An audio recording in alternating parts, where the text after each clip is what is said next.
The year was 1521, and in the floating city of Tenochtitlan, something far more terrifying than Spanish steel was stalking through the narrow streets and grand palaces. As dawn broke over the vast lake that cradled the Aztec capital, the air itself seemed thick with death. What would unfold in those final hours wasn't just the collapse of an empire, but a descent into horror so complete that it would haunt the survivors for generations to come. Picture this. You're standing on the Great Causeway leading into the most magnificent city the Americas had ever seen. Tenochtitlan stretched before you like something from a fever dream, its towering pyramids piercing the morning mist, its canals reflecting the dying light of a civilization that had ruled for nearly a century. But by the time our story reaches its climax, this marvel of human achievement would be transformed into something resembling the deepest circles of hell itself. The popular imagination has simplified the conquest of the Aztecs into a neat narrative of European technology triumphing over indigenous resistance, guns versus obsidian blades, horses versus foot soldiers, steel armor against cotton padding. But that sanitized version of history has stripped away the most disturbing elements of what actually transpired during those final 24 hours. The reality was infinitely more brutal, more psychologically devastating, and more deeply tragic than any Hollywood film has dared to portray. Today, we're going to reconstruct those final hours using contemporary accounts, archaeological evidence, and the fragments of testimony that survived the systematic destruction of Aztec records. We'll witness how a thriving metropolis of over 300,000 souls descended into chaos, cannibalism, and mass death in the space of a single day. We'll see how the very lake that had sustained this floating paradise became a graveyard, and how the survivors were forced to make choices that would break the human spirit. But to understand the full horror of August 13th, 1521, we need to step back and examine how this catastrophe was engineered. The destruction of Tenochtitlan wasn't a sudden military victory. It was the culmination of a siege so methodical, so psychologically calculated, that it transformed warfare itself into a weapon of mass extermination. By the summer of 1521, Hernán Cortés had learned from his earlier mistakes. His first attempt to conquer the Aztec capital had ended in disaster during what the Spanish called the Night of Sorrows, when hundreds of conquistadors drowned in the lake, weighed down by the very gold they had come to steal. But Cortés was nothing if not adaptable, and he understood that brute force alone would never crack the fortress that was Tenochtitlan. The city's position was its greatest strength and would ultimately become its greatest weakness. Built on an island in the center of Lake Texcoco, Tenochtitlan was connected to the mainland by 3 massive causeways that could be easily defended. Fresh water flowed in through an ingenious aqueduct system, while the surrounding lake provided fish, waterfowl, and transportation. The Aztecs had created an urban paradise that seemed impregnable to conventional assault. Cortés recognized that he needed to turn the city's greatest asset into a death trap.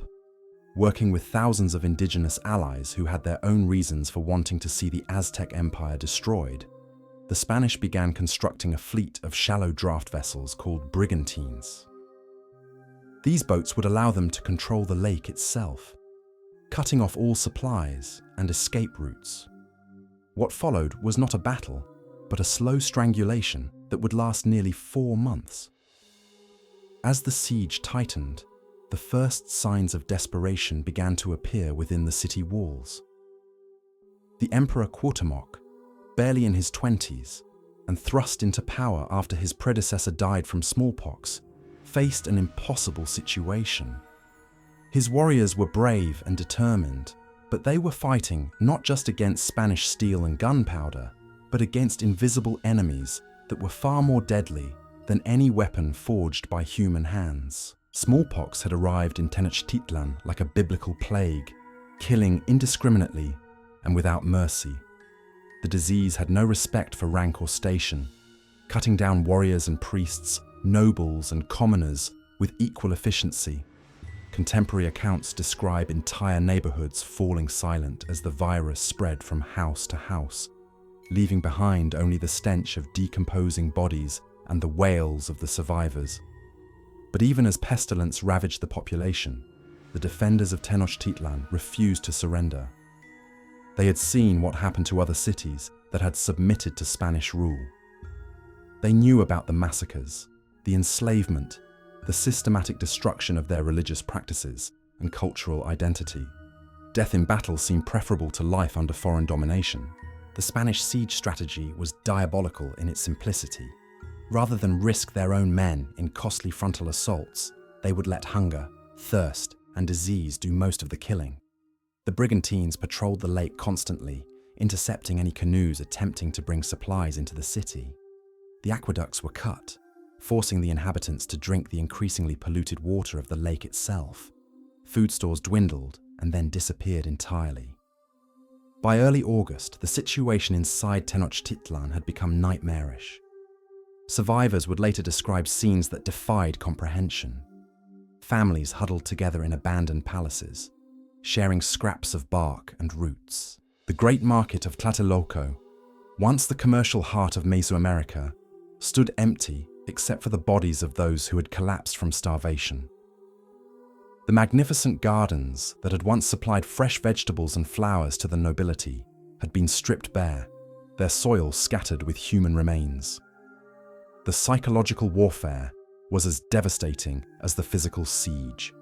Spanish cannons thundered day and night, their echoes bouncing off the stone buildings and across the water. The sound alone was enough to drive men mad, a constant reminder that death could arrive at any moment from any direction. Those who tried to flee across the causeways found them blocked by Spanish and Allied forces who showed no mercy to refugees. Religious ceremonies took on an increasingly desperate character as the priests sought divine intervention to save their dying city. The great temples that had once echoed with hymns and ritual chants now witnessed increasingly frantic attempts to appease gods who seemed to have abandoned their people. Human sacrifices, already a central part of Aztec religious practice, became more frequent and more elaborate as the situation grew more hopeless. But perhaps the most disturbing aspect of the siege was how it transformed the social fabric of Aztec society itself. The rigid hierarchies that had defined life in Tenochtitlan began to collapse under the pressure of mass starvation. Nobles found themselves competing with commoners for scraps of food. Warriors who had once been honored above all others died unnoticed in the streets. Children were abandoned by parents who could no longer care for them. The lake city's prosperity became a liquid that had once been the source of Thed cemetery. Bodies floated among the reeds and water lilies, their decomposition poisoning the very water that the survivors were forced to drink. Fish died in massive numbers, their silver bellies reflecting the sun as they bobbed on the surface. The smell became so overwhelming that even the Spanish besiegers, positioned miles away on the mainland, complained about the stench carried on the wind. As August 13th dawned, Emperor Cuauhtémoc knew that the end was near. His advisors had been urging surrender for weeks, but the young ruler understood that capitulation would mean not just the end of his reign, but the complete destruction of everything his people held sacred. The Spanish had made their intentions clear through their treatment of other conquered cities.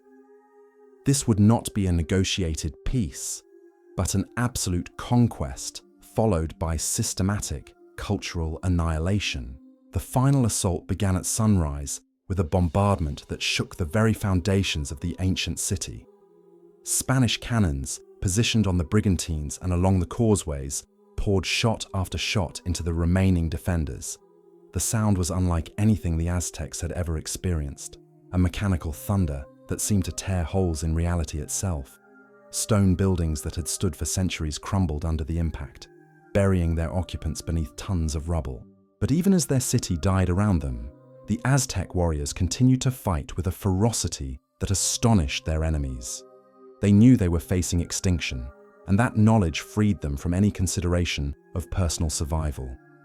These were men and women fighting not for victory, which was impossible, but for the right to die as warriors rather than slaves. The Spanish had expected the final assault to last hours, but it stretched into the afternoon as desperate defenders contested every street, every building, every pile of rubble. What they encountered was not an army, but the death throes of an entire civilization, and the intensity of that final resistance would haunt the conquistadors for the rest of their lives. The fighting had devolved into something beyond warfare, something that resembled the ritualistic violence that had once defined Aztec religious ceremonies, but now served only death itself. Spanish soldiers who had witnessed battles across Europe would later write that nothing had prepared them for the savage intimacy of urban combat in a dying city. Every doorway concealed defenders who fought with obsidian-tipped clubs and fire-hardened spears. Every rooftop became a fortress, where Aztec warriors hurled stones and arrows until they were overwhelmed by Spanish steel.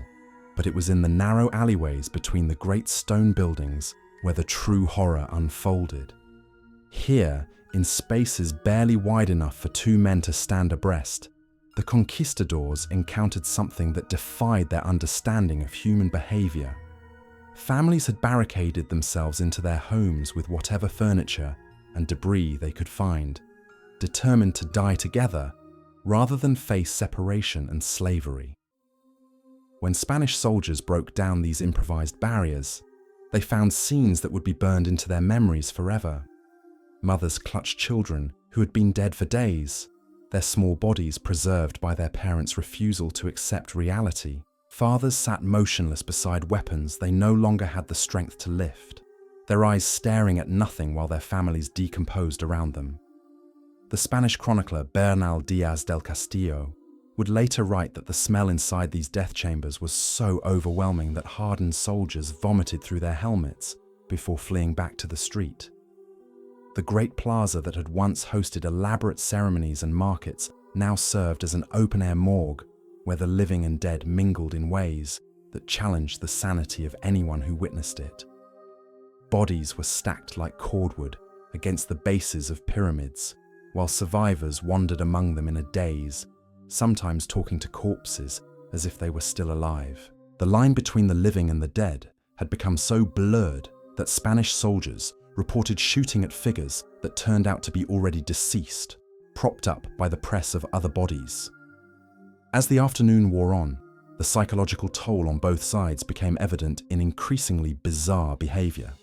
Spanish soldiers began collecting Aztec jewelry and artifacts with manic intensity, as if the accumulation of gold could somehow justify the carnage they were witnessing. Some conquistadors were seen weeping as they killed, their faces streaming with tears even as their swords rose and fell in mechanical repetition. The human mind, it seemed, was not designed to process slaughter on such a scale. The indigenous allies fighting alongside the Spanish displayed their own forms of psychological breakdown.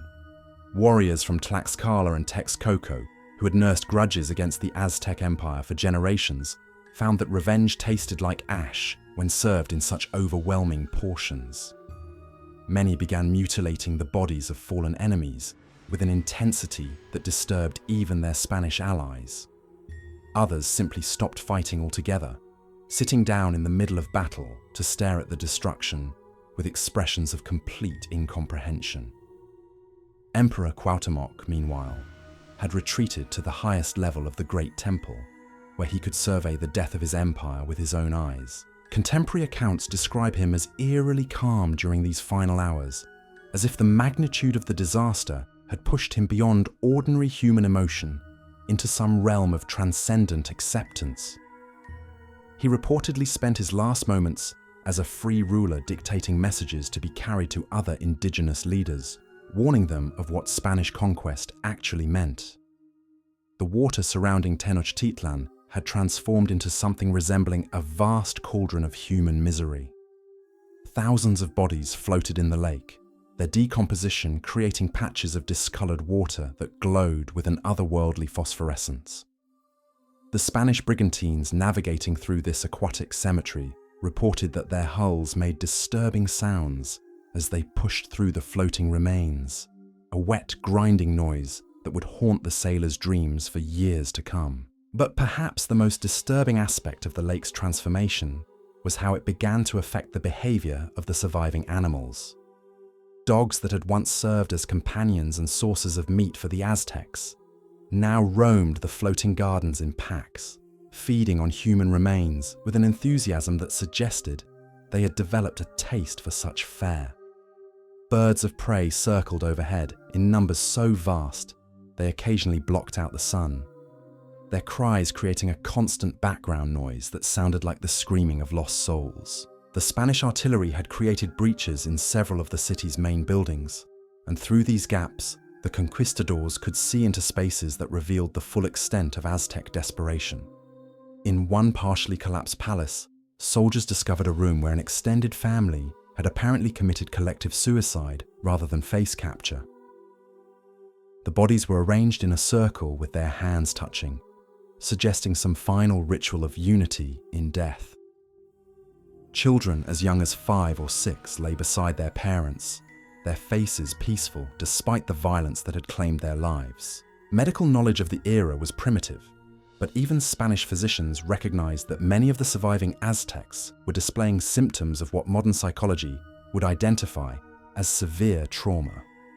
Survivors wandered through the ruins speaking to invisible companions, their minds apparently unable to process the complete destruction of their world. Some laughed continuously for hours, while others remained completely mute, their eyes following movements that only they could see. The Spanish chaplains accompanying the expedition found themselves facing a theological crisis as they witnessed the aftermath of conquest. These men had come to the New World convinced that they were spreading Christian civilization to savage pagans, but the reality of what that spreading entailed challenged their faith in ways they had never anticipated. Father Francisco López de Gomara would later write that he questioned whether God could truly approve of methods that produce such comprehensive human suffering, even in service of converting souls to Christianity. As evening approached on that final day, a new horror emerged from the ruins of the Great Market. Survivors who had been trapped without food for weeks had begun consuming the flesh of the dead, starting with enemies, but eventually turning to their own family members as starvation drove them beyond the boundaries of human taboo. Spanish soldiers discovered cooking fires where unidentifiable meat roasted alongside roots and bark, the smoke carrying odors that made experienced warriors retch uncontrollably. The conquistadors had expected to find treasure in the final hours of conquest, but instead, they encountered something far more disturbing: evidence of humanity's capacity for both transcendent sacrifice and complete moral collapse when pushed beyond the limits of endurance. Gold and precious stones lay scattered in the streets, ignored by people whose hierarchy of needs had been reduced to the most basic level of survival. The great libraries that had once housed thousands of codices containing the accumulated knowledge of Mesoamerican civilization were now funeral pyres, their manuscripts serving as fuel for the cooking fires of desperate survivors.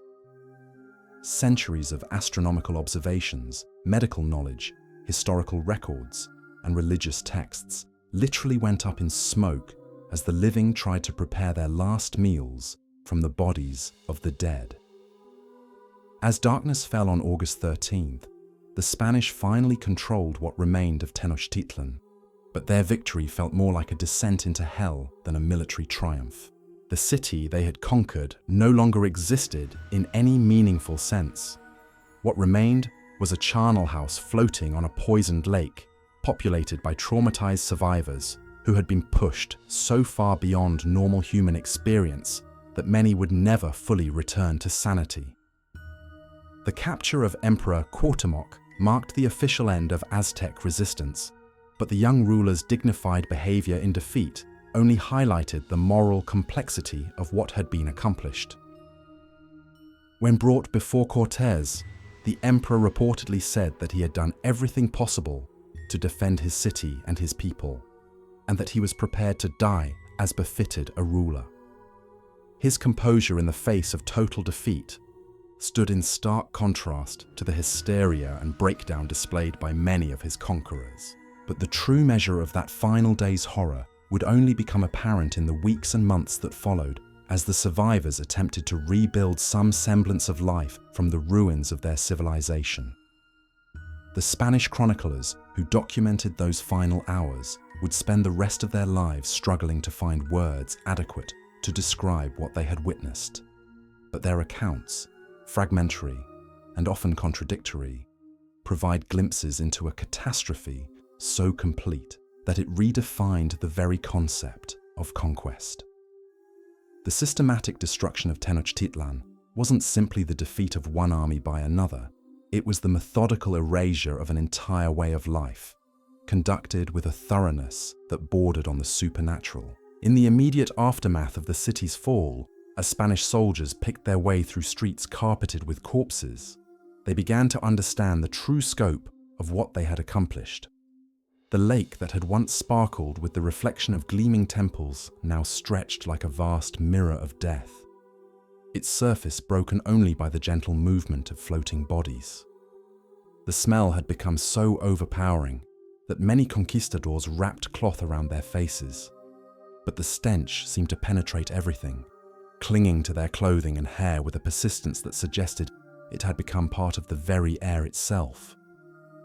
The indigenous allies who had fought alongside the Spanish found themselves confronting a victory that tasted like poison. Warriors from Tlaxcala, who had dreamed for generations of seeing the Aztec Empire humbled, discovered that the reality of total conquest felt nothing like the glorious revenge they had imagined.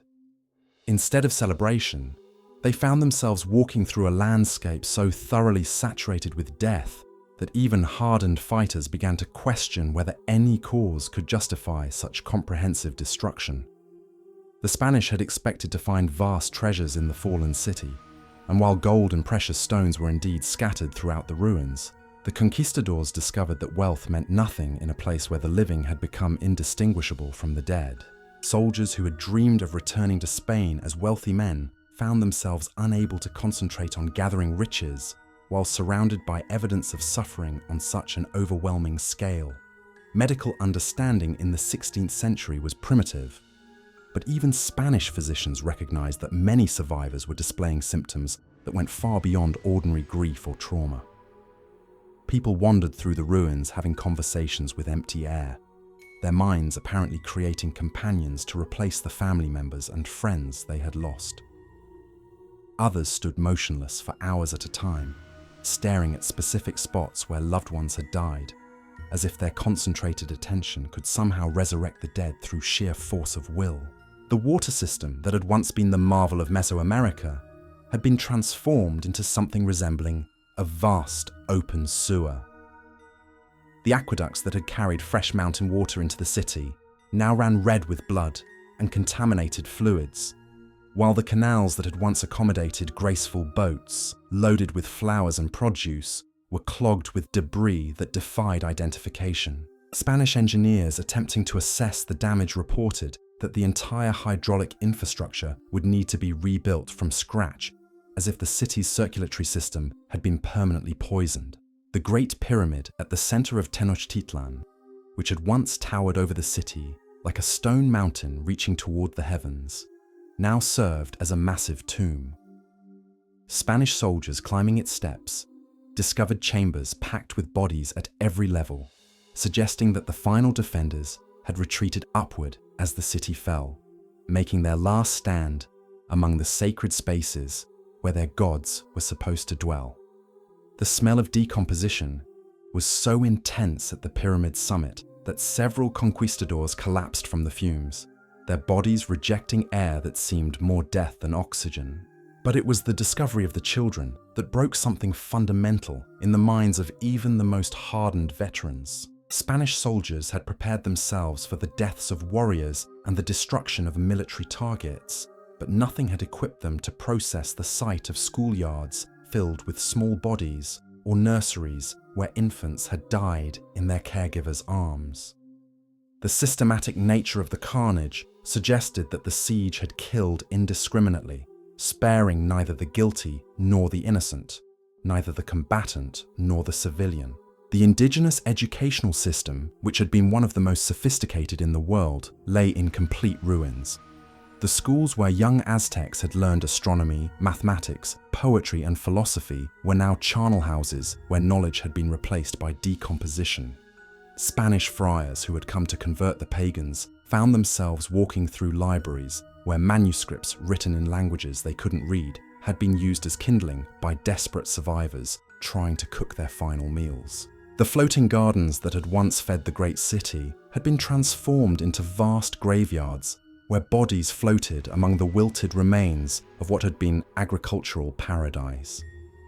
The ingenious system of canals and raised beds that had allowed the Aztecs to create fertile farmland in the middle of a lake was now a maze of death where Spanish boats had to navigate carefully to avoid becoming entangled in masses of decaying vegetation and human remains.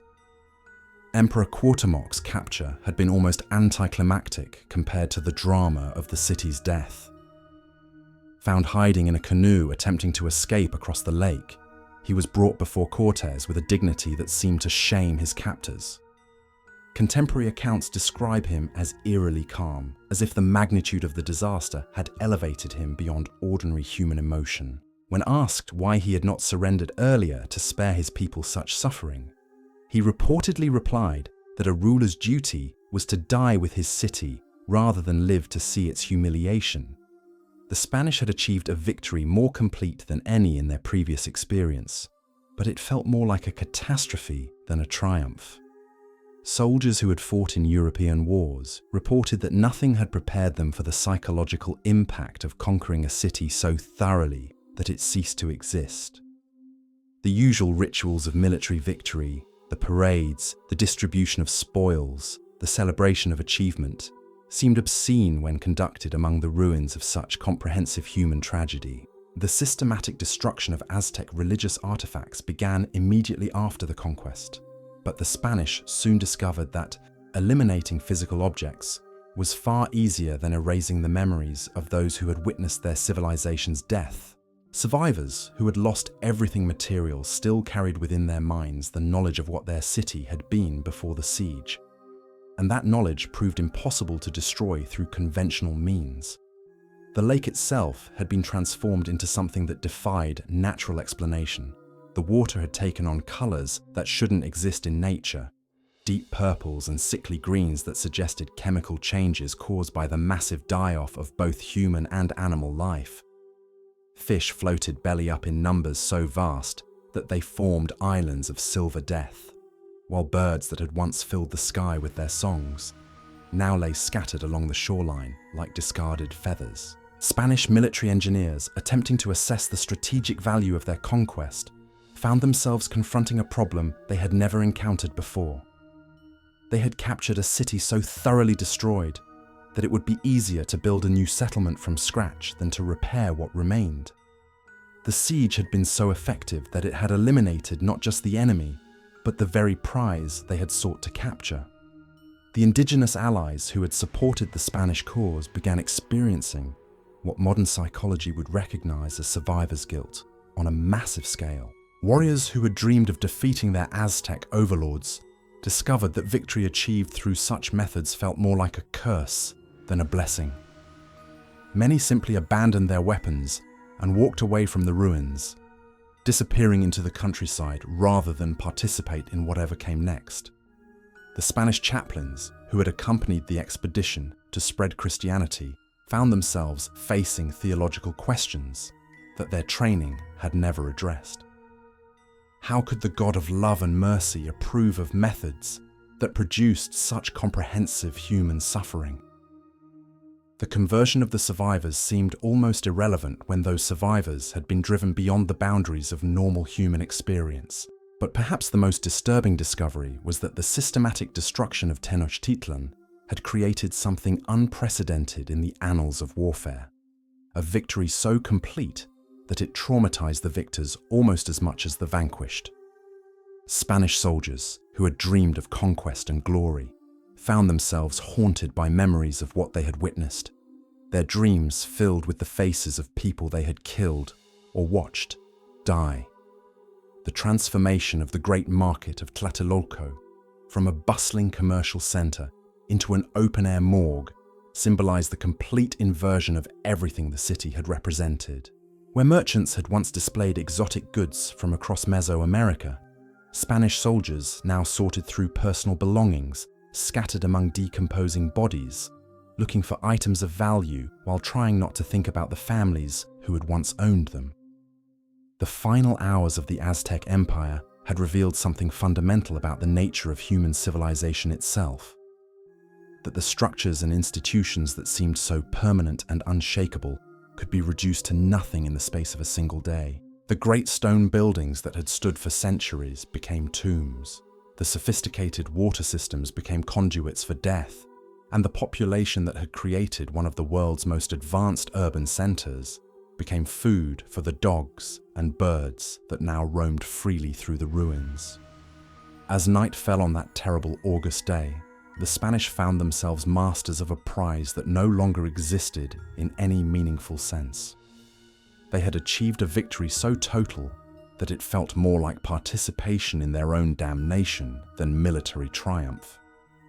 The great city of Tenochtitlan, which had once been the jewel of Mesoamerica, was now nothing more than a collection of stone buildings surrounding a poisoned lake filled with the remains of its former inhabitants.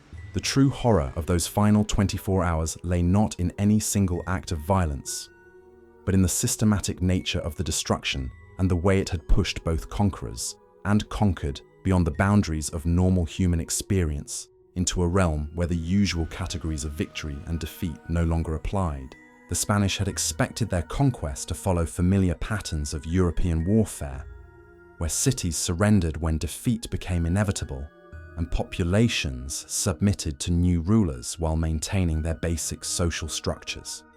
But what they encountered in the ruins of Tenochtitlan defied every precedent in their military experience. This wasn't conquest in any traditional sense. It was the complete erasure of a civilization so thorough that it challenged the very concept of victory itself. As Spanish soldiers began the grim task of counting their spoils, they discovered that many of the treasures they had dreamed of claiming were now worthless or impossible to retrieve.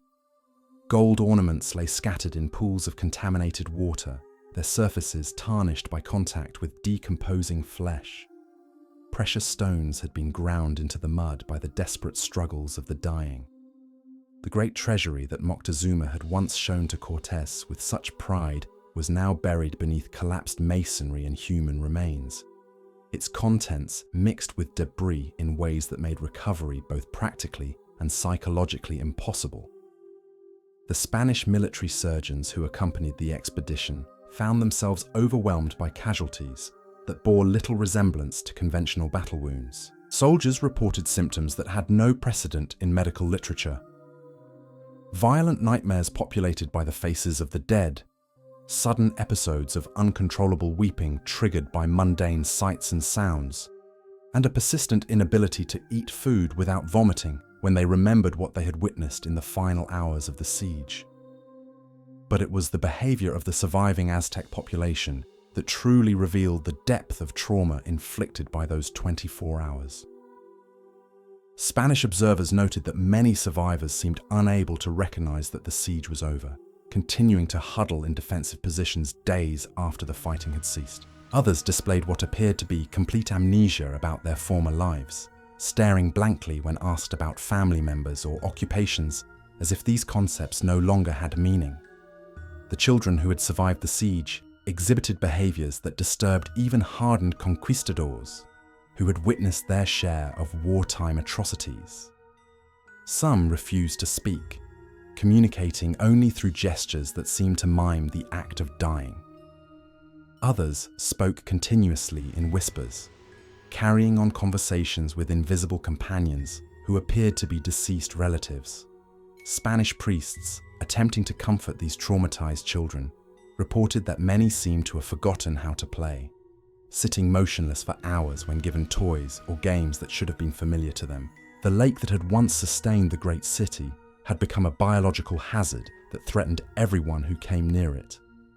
Spanish physicians reported that soldiers who fell into the water during salvage operations developed mysterious illnesses, characterized by fever, hallucinations, and skin lesions that refused to heal.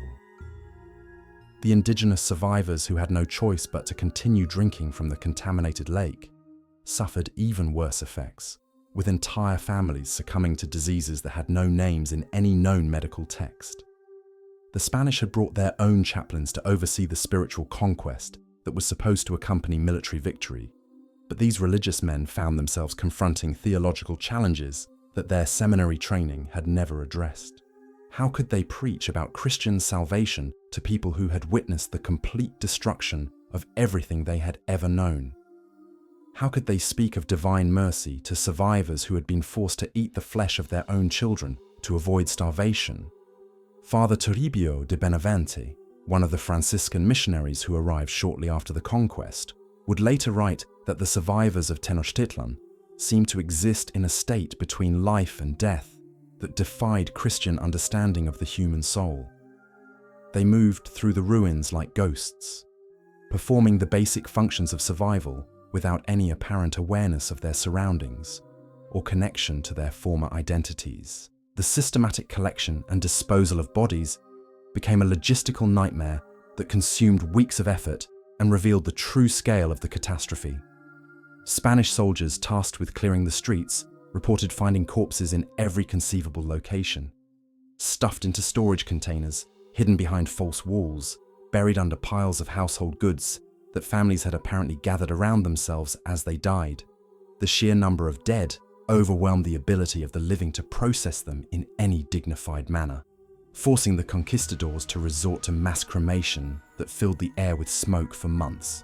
The indigenous allies who had supported the Spanish cause began experiencing what could only be described as collective psychological breakdown as the reality of their victory became apparent. Warriors from Tlaxcala, who had harbored grievances against the Aztec Empire for generations, found themselves unable to celebrate the destruction of their enemies when that destruction was so complete that it seemed to threaten the very foundations of civil to document the conquest-forized existence. Spanish chroniclers attempting posterity struggled to find language adequate to describe what they had witnessed. Bernal Díaz del Castillo, whose account would become one of the primary sources for understanding the conquest, wrote multiple drafts of his description of the final day, each version seeming to contradict the others as he grappled with memories that his mind appeared unable to organize into coherent narrative. The transformation of Tenochtitlan's sacred spaces revealed the spiritual dimension of the catastrophe that had befallen the Aztec people. The great temples that had once hosted elaborate ceremonies honoring the gods of rain, war, and fertility were now charnel houses, where divine statues stared down at piles of human remains with stone eyes that seemed to reflect the incomprehension of the survivors. The Spanish had expected to find evidence of the human sacrifice that had justified their conquest in the eyes of European observers, but what they discovered in the temples was something far more disturbing. The ritual killings that had characterized Aztec religious practice had been replaced in the final weeks by desperate sacrifices performed not to honor the gods, but to plead for deliverance from suffering that had exceeded all human capacity to endure. The floating gardens that had once been the agricultural miracle of the ancient world were now vast cemeteries where decomposing bodies fertilized crops that would never be harvested. Spanish soldiers attempting to navigate through these areas reported that the smell was so overwhelming that several men lost consciousness while rowing, their boats drifting aimlessly through channels clogged with vegetation that had been nourished by human blood, the sophisticated educational system that had produced in complete ruins. The schools where young nobles had learned to read, their Aztec engineers, astronomers, physicians, and poets, lay complex hieroglyphic writing system were now filled with ash from the manuscripts that desperate survivors had burned for warmth during the final nights of the siege. Centuries of accumulated knowledge had literally gone up in smoke as the living tried to postpone their own deaths by a few precious hours. Emperor Cuauhtémoc's behavior during his captivity provided the clearest evidence of how completely the siege had broken the psychological foundations of Aztec society. The young ruler, who had shown such courage during the final defense of his city, now seemed to exist in a state of profound detachment, answering Spanish questions with responses that suggested he no longer fully grasped the distinction between life and death, between past and present, between reality and nightmare. The Spanish interrogation of captured Aztec nobles revealed that many of the empire's leaders had essentially lost their sanity during the final weeks of the siege. Men who had once commanded thousands of warriors and administered complex tribute systems now babbled incoherently about visions of gods who had abandoned their people to suffer punishments that exceeded anything described in Aztec mythology about the underworld. The lake itself had become a source of supernatural terror for both Spanish and indigenous survivors. Soldiers on patrol reported seeing lights moving beneath the water's surface at night, while indigenous survivors spoke of voices calling to them from the depths. Whether these phenomena were real or products of traumatized minds hardly mattered. The lake had been transformed from a source of life into something that seemed to radiate death and madness. The fall of Tenochtitlan stands as perhaps history's most complete example of civilizational annihilation, a catastrophe so thorough that it redefined the very nature of conquest itself. What transpired during those final 24 hours wasn't merely the defeat of one empire by another, but the systematic erasure of an entire way of understanding the world, conducted with a precision that bordered on the demonic. The Spanish conquistadors who witnessed these events would carry the psychological scars for the remainder of their lives, their dreams forever haunted by memories of a city that had been transformed into something resembling the deepest circles of hell. Many would later write that their victory felt more like participation in their own damnation than military triumph, a sentiment that reveals the profound moral complexity of what they had accomplished. But perhaps the most disturbing legacy of those final hours lies not in what was destroyed, but in what was revealed about human nature itself. The siege of Tenochtitlan demonstrated that the structures of civilization that seem so permanent and unshakable can be reduced to nothing when subjected to pressures that exceed the boundaries of normal human experience. The great stone pyramids, the sophisticated hydraulic systems, the complex social hierarchies, all of it dissolved into chaos when confronted with systematic starvation, disease, and psychological warfare. The indigenous survivors who lived through this apocalypse carried within their traumatized minds the memory of what their world had been before the siege began. That knowledge would prove impossible to destroy through conventional means, becoming a source of both torment and resistance that would influence the development of Mexican culture for centuries to come. The ghost of Tenochtitlan would haunt not just the immediate survivors, but their descendants, creating a collective memory of loss so profound that it became part of the spiritual DNA of an entire people. Modern historians have struggled to comprehend the full implications of what occurred during those 24 hours in August 1521. The systematic nature of the destruction, the psychological impact on both conquerors and conquered, and the complete erasure of an urban civilization that had taken centuries to build all combine to create a historical event that challenges our understanding of warfare, conquest, and human capacity for both creation and destruction. The Spanish had come to the New World seeking gold and glory, but what they found in the ruins of Tenochtitlan was something far more complex and disturbing. They had achieved a victory so complete that it traumatized the victors almost as much as the vanquished, creating a legacy of violence and cultural destruction that would echo through the centuries and shape the development of an entire hemisphere.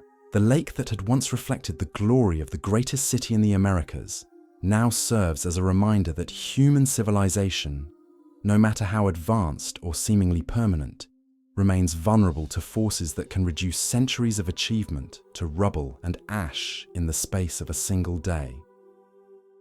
The true horror of those final hours lies not in any single act of violence, but in their demonstration that the line between civilization and chaos, is far thinner than we dare to imagine.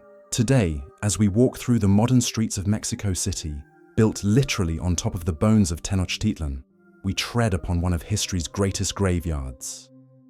Beneath the concrete and steel of the contemporary metropolis lie the remains of a civilization that was so thoroughly destroyed that it took archaeologists centuries to piece together even fragments of what had been lost. The final 24 hours of the Aztec Empire serve as a permanent reminder that the price of conquest is often paid, not just by the conquered, but by the conquerors themselves, who must live forever with the knowledge of what they have destroyed in pursuit of victory.